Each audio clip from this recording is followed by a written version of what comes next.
COVID-19 boosters may be soon making their way into arms any day now after receiving emergency use authorization from the FDA. And it comes as we're now just hours away from a CDC approval vote for those new boosters. So tonight we're asking you if you'd get that new booster shot. If you haven't already, grab your phone right now, scan that QR code at the bottom of your screen and vote in our poll tonight.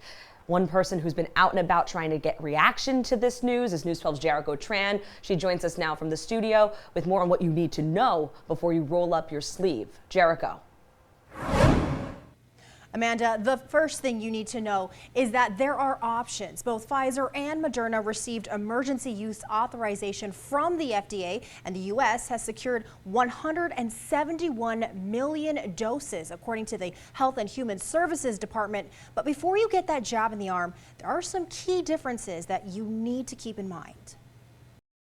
The goal with this new booster is to provide better coverage for the strains that are actually circulating in our communities right now. The Pfizer vaccine will be available for people ages 12 and older, while Moderna increased the age limit to people ages 18 and older. Both the vaccines combine the original vaccine with the one that targets the BA4 and BA5 Omicron subvariants. If you've gotten the Pfizer product before, continue with the Pfizer product. If you got Moderna before, continue with that.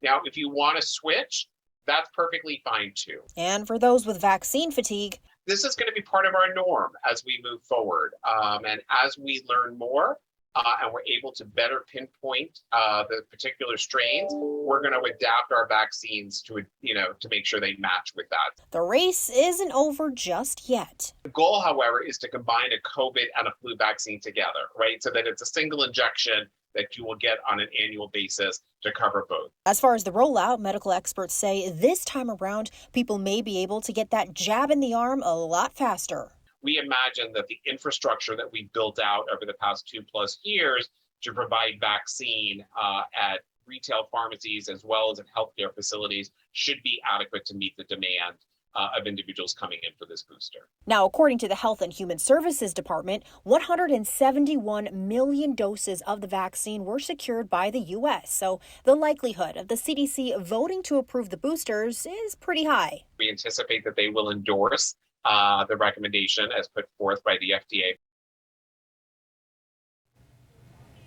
Now, this all comes just weeks before we hit those colder temperatures during the fall and winter season. So if the CDC votes in favor of this booster on Thursday, it will replace the current boosters in place. Now, if you're ready to roll up your sleeve, you can get it up to 2 months after your current COVID-19 vaccine or your last booster. Of course, we'll continue to keep you updated as that vote takes place. Amanda? Kurt?